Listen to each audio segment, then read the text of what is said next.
Business बहुत सारे लोग करना चाहते हैं, बट सबसे बड़ा रीज़न उनको जो आता है, बिज़नेस कैसे करेंगे, डर लगता है हमें, हमारे पास बिज़नेस में तो बहुत रिस्क है और हमारे पास तो पैसे नहीं हैं, हमारे पास ये नहीं है, हमारे पास रिसोर्सेज नहीं है, हमारे पास लिंक्स नहीं हैं, ईटीसी ईटीसी ईटीसी। लेकिन जहाँ रिस्क है वहीं तो रिस्क है, लाइक उर्दू वाला रिस्क, जहाँ रिस्क है वहीं तो रिस्क है। So I am repeating it again, इसीलिए ताकि आप लोगों को समझ आ सके। तो इस्लाम भी यही कहता है कि बिज़नेस 10 टाइम्स आपको मोर प्रॉफिट देता है एज़ कम्पेयर टू जॉब। तो भाई क्यों किसी और के ख्वाब पूरे करने हैं जब आप अपने ख्वाब पूरे कर सकते हैं। Why fulfil your dreams. बहुत छोटी सी लाइफ है, हम दूसरों के लिए ही क्यों उसको जिएं, हम अपने लिए क्यों ना जिएं। फिर हम आते हैं आगे एक और पॉइंट की तरफ, जो मैंने कहा कि बिज़नेस से बहुत सारे लोगों को डर लगता है।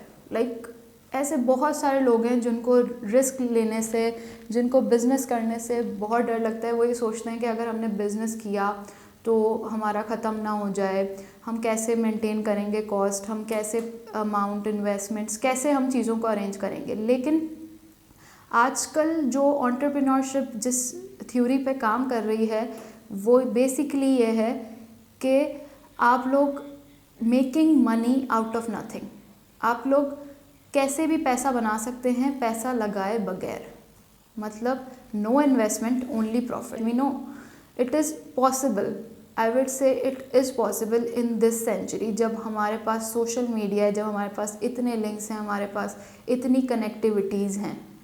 अब मैं कुछ एग्जांपल्स दूंगी, जैसे बाइकिया हो गया, करीम हो गया, अली बाबा और मज़ीद और बहुत सारे ऐसी चीज़ें जो सोर्स कर रहे हैं। उनका अपना कुछ नहीं है लेकिन वो सिर्फ सोर्स कर रहे हैं। उन्होंने एक प्लेटफॉर्म दिया है जिससे वो सोर्स कर रहे हैं, लोगों को हेल्प कर रहे हैं, फैसिलिटेट कर रहे हैं।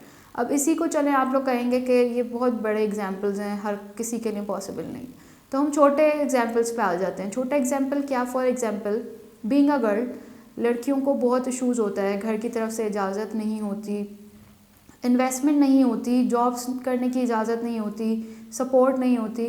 तो क्या कर सकती हैं वो?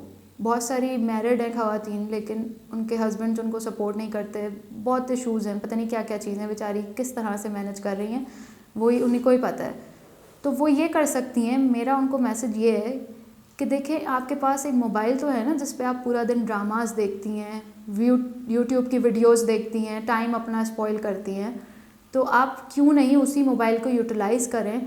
और फॉर एग्ज़ाम्पल जैसे हमारा एक ब्रांड है, हम लोग बहुत सारे लोगों को अपने जो स्टफ़ है वो देते हैं फॉर रीसेल। तो बहुत सारे लोग, बहुत सारी ख़वातीन एज अ रीसेलर काम कर रही हैं।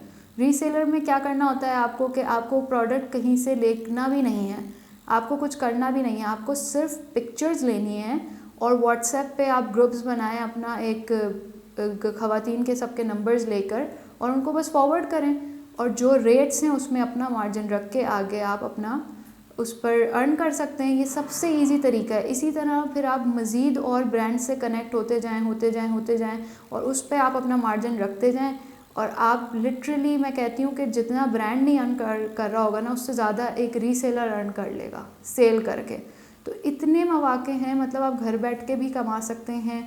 और जो मेल्स हैं उनके लिए तो मैं कहती हूँ कि बहुत ज़्यादा मौके हैं। ये हमने सिर्फ एक लिमिटेड थिंकिंग अपनी कर ली है कि हम ये नहीं कर सकते, हमारे पास पैसे नहीं है। स्पेशली मैं यूथ के लिए कहूँगी, और स्पेशली वो बच्चे जो प्रिविलेज्ड हैं। बहुत सारे ऐसे माँ बाप हैं जो तंग हैं और हमें सुनाई देते हैं, ऐसे हम लोग देखते हैं सराउंडिंग में कि बच्चे हमारे काम नहीं कर रहे। पेरेंट्स हैं, उनके बिज़नेस हैं, उनके एम्पायर खड़े हुए हैं, लेकिन उनके बेटे कोई संभालने को तैयार नहीं है, कुछ करने को तैयार नहीं है। उनकी डिमांड्स हैं कि हम ये करना चाहते हैं, आप हमें ये रिसोर्स देंगे तो ही हम कुछ करेंगे। मैं उन बच्चों के लिए कहना चाहूँगी जो ऑलरेडी प्रिविलेज्ड है लेकिन वो फिर भी कुछ नहीं कर रहे, वो अपनी क्वालिटीज़ को वेस्ट कर रहे हैं। उनको हर चीज़ एक ट्रे में रखी हुई चाहिए, उनको चाहिए कि एक लेविश सा ऑफिस हो, एक लेविश सी सारे आगे पीछे लोग घूम रहे हैं और फिर हम काम करें। It is not possible. आपके खुद के फादर ने ज़ीरो से ही एम्पायर खड़ा किया होगा। कोई भी बंदा एक एम्पायर लेके पैदा नहीं होता, उसने अपना एम्पायर खुद बनाया है। बीइंग एक सेल्फ मेड बंदे की जो क्वालिटी होती है और एक जिसको सब कुछ किया कराया मिल जाए, उसमें और उसमें बहुत डिफरेंस है।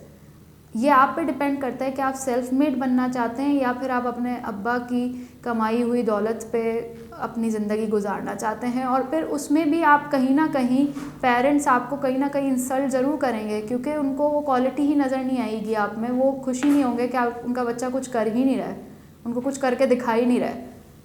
तो काइंडली सेल्फ मेड बने और भले ही अपनी छोटे से अमाउंट से शुरू करें, भले ही वो 10,000 हो, 20,000 हो, 30,000 हो। मैं आपको अपना एग्जांपल दूं, मैंने लिटरली 20,000 से अपना ब्रांड स्टार्ट किया था। 4 इयर्स बैक मैंने सिर्फ 20,000 से ट्राई किया था कि अगर मुझे रिस्पॉन्स आता है या नहीं, बिकॉज मुझे थोड़ा सा डर था कि मेरा कोई एक्सपीरियंस नहीं था डिज़ाइनिंग का, मुझे कुछ नहीं आता था। मेरा प्रोफेशन फार्मेसी है और मैं एक मेडिकल की स्टूडेंट हूँ, ना मैंने डिज़ाइनिंग पढ़ी थी ना कुछ, बस वो एक शौक़ था। तो मैंने सोचा लेट्स ट्राई। हर बंदे में कोई ना कोई एक शौक़ मौजूद है। मैं कह ही नहीं सकती कि ऐसा कोई बंदा ही नहीं है जिसके पास कोई नेचुरल टैलेंट नहीं हो। तो अपना नेचुरल टैलेंट ढूंढें, अपना पैशन ढूंढें और उस पर काम करें। और फिर आप देखें कि आपको कोई नहीं रोक सकता जब आप अपने पैशन पे वर्क करेंगे। और आपकी फैमिली आपको सपोर्ट करेगी, सोसाइटी आपको सपोर्ट करेगी, फ्यूचर में हर बंदा आपको सपोर्ट करेगा। So make your own journey and be self made.